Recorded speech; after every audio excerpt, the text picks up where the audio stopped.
try this again. Doing your fear early. This is going to be a challenging month for some people. This is going to be an easy month for others. You will get out of this what you put into it. September. September is a 9 month. A 9 numerologically, just go with it, is the end of a cycle. And that's why September we are studying, what did I call it? Dying, death, and loss. Doesn't that sound happy and exciting? No, not at all. Really, no. It's kind of depressing. But the thing is, so many people have fears surrounding those things specifically that if we can wade through them, resolve a few issues, let go of a crap ton of baggage, we are going to be better people by the end of this month. Guaranteed. Guaranteed. Totally guaranteed. All right. This week specifically, we are doing loss. What does loss mean to you? Does loss mean death? A lot of times people jump to that conclusion. But there are a whole myriad of things that we can lose in this life that aren't the death of a person. We can lose a job. We can lose a relationship. We can lose a friendship. We can lose a car. We can have plenty of things come to an end when we're not ready for them to come to an end yet. Welcome to life. Hi, baby bear. Sometimes we just lose money. Like a lotto. Hello. I haven't won yet. Yeah, well, I've won a little bit, but nothing big yet, you know. It's, get on that. Hello. How do we feel about loss? The thing about loss is we can't compare my loss to your loss. You can't compare your loss to Zena's loss. You can't compare that. Everyone's loss is extremely, extremely personal. And it's super, super, super important that we understand that and we respect that. Okay? Getting over the loss of something, whether it's a relationship, whether it's the loss of a loved one through dying, through, a disease that ends in death, we can't put a timeline on that. We can't put a stamp on that says, okay, society says you should be over this relationship in at least a week and in a new relationship, because that's how society works. If you lose a grandmother, you get a month and that's it. You may get a few days off work if you're lucky. Yeah, but no, that's not how it actually works in our brains. Despite what society says, sometimes it takes us a very long time to get over people and things and experiences and loss. It sucks, but it's true. We are on our own timelines. We are on our own paths. And even though it may feel like we're helping when we're helping others cope with loss, it may not be such to that person. So always look for feedback. Now, how are we impacted by loss? How have you been personally affected by loss? How do you even define loss? Some people really do jump to death. Some people see an interruption as loss. Some people, for example, my sister has been trying to get a higher position at a retail shop for like forever. And every time they pass her over, that's a loss. It is. It's an opportunity that she was looking forward to, that she had expectations for, and it didn't happen. That's a loss. How are we coping with this? Some people well, some people not well. All of us kind of in the middle. How we cope you can't put a label on that. I know that I don't deal well with loss. I know for a fact. Don't deal well with loss. I don't. Thankfully, I haven't experienced it that often, but I've experienced it enough to know myself that I know if it happens again, I probably won't deal well. Not in a self-harm way, but I certainly get anxiety, stress. Although, really, I've gotten a million times better since getting out of a bad relationship. So, hopefully in my next dealing with loss, I will be better prepared for whatever kind of loss it is. how do we define what's healthy and what's not? Because what's healthy for some people is not healthy for another person. I'll never forget one of my ex-stepmothers. Yeah. Her counselor told her to break plates as an expression of release of anger and release of resentment and just break. He told her just break.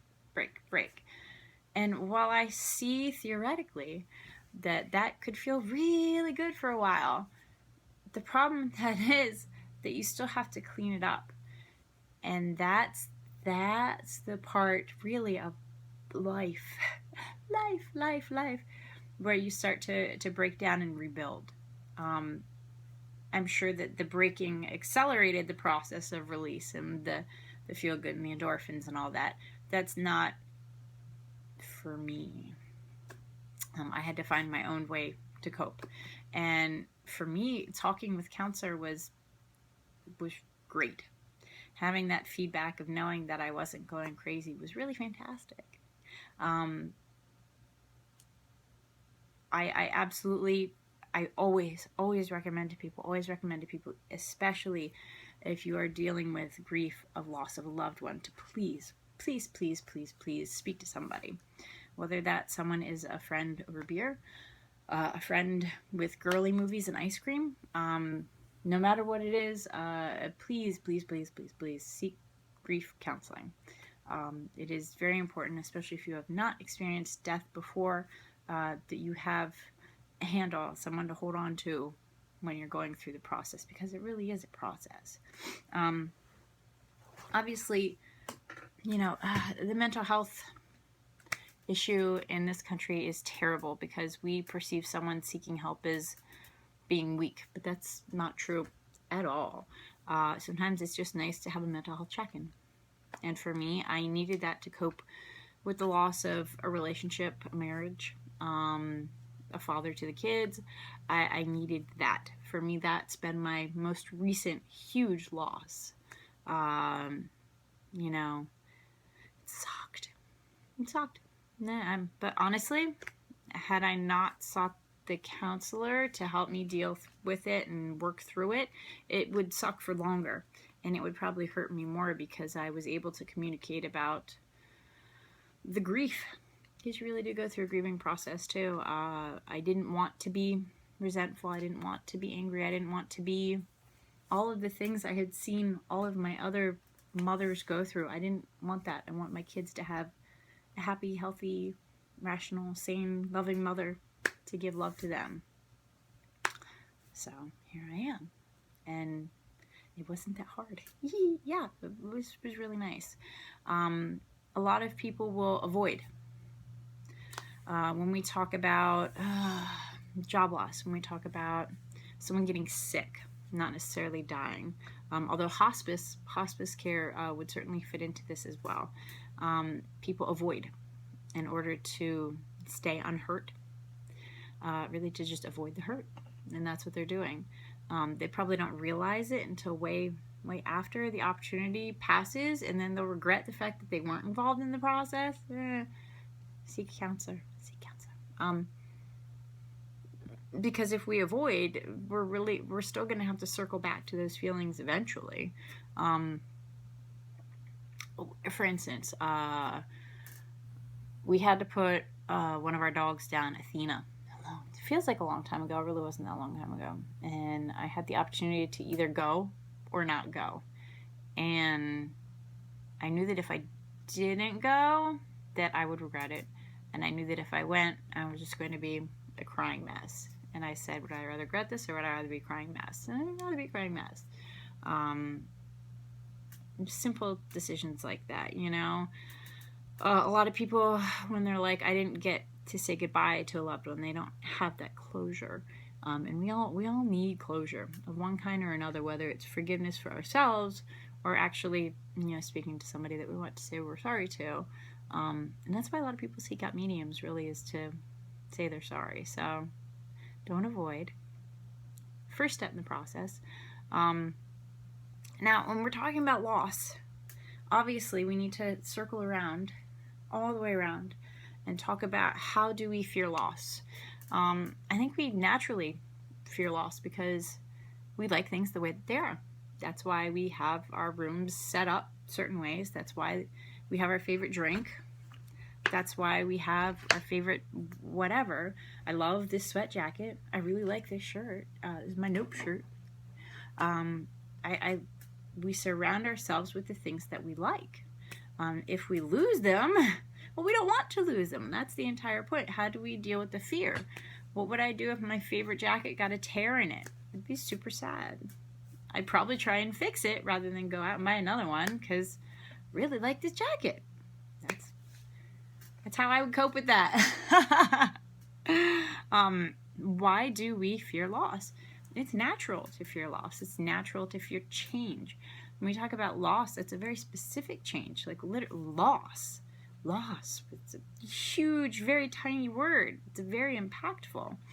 But how are we going to deal with that fear? Are we going to say, all right, I'm going to avoid. I know Uncle whoever is dying from the pneumonia, okay? And I could either go to the hospital or I could not. And well, I hate hospitals. So let's just say I don't go and Uncle dies, okay? Well, the first thing that people think about at funerals is obviously money. What are they getting out of it? Which sucks, but sadly that's true. Also, it brings people together. The magic of funerals, right? But when you get to the funeral, everyone's like, why weren't you at the hospital? And it's like, oh, well, my kids, work, dogs, excuses that I could think of because there's a million excuses. There's always a million excuses. You know, and then somebody, of course, will say, oh, he would have loved to say goodbye to you. And you're like, whether it's true or not, you know. How are you going to deal with that? You know, we didn't go because of the fear. We avoided. And then we got to the funeral and it's kind of rubbed in your face because, well, that's literally what happens a lot. So, yay, go society. They see this a lot with hospice care. A lot of people that are sick kind of end up alone at the end because people are afraid of death. People are afraid of loss. They don't want to be there. The problem is it leaves the person experiencing the loss, experiencing the death alone, completely alone. And who wants to die alone? No, but, well, I don't know. I probably wouldn't mind dying alone. But most people don't want to die alone because they're afraid of death and dying. Hello, life calling, Captain Obvious. Yeah, okay. One of my friend's parents works with volunteer hospice care, and it's a beautiful setup. They do amazing work for people that, you know, don't have a lot, and it was an extremely humbling experience knowing that people weren't alone when they were leaving, and that makes my heart swell up to like 5 bajillion sizes bigger than it was, because death isn't something to be feared, but it's the most natural thing in the world to fear.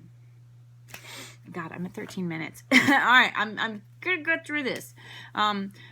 Loss is really dealing with our own selfish view of the loss. It's not actually dealing with the loss of the person. It's dealing with our loss of that person or thing or experience or whatever. A surprise loss versus an expected loss is completely different. If we know that Uncle was sick with pneumonia for 2 weeks before he passed away, we know he's going. One way or another, Uncle's going. All right? Whereas if Cousin Sue got into a car accident and died, well, it's going to hurt more because we didn't expect that. I don't know why it hurts more. It just does.